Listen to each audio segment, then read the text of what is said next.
নমস্কার। নমস্কার। কবিগুরু রবীন্দ্রনাথ ঠাকুরের প্রশ্ন।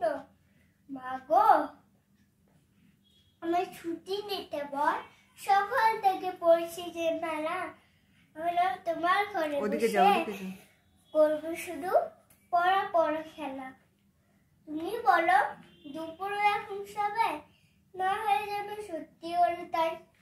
একজনের কি দুপুর বেলা হলে বিকেল হলো মনে করতে নেই?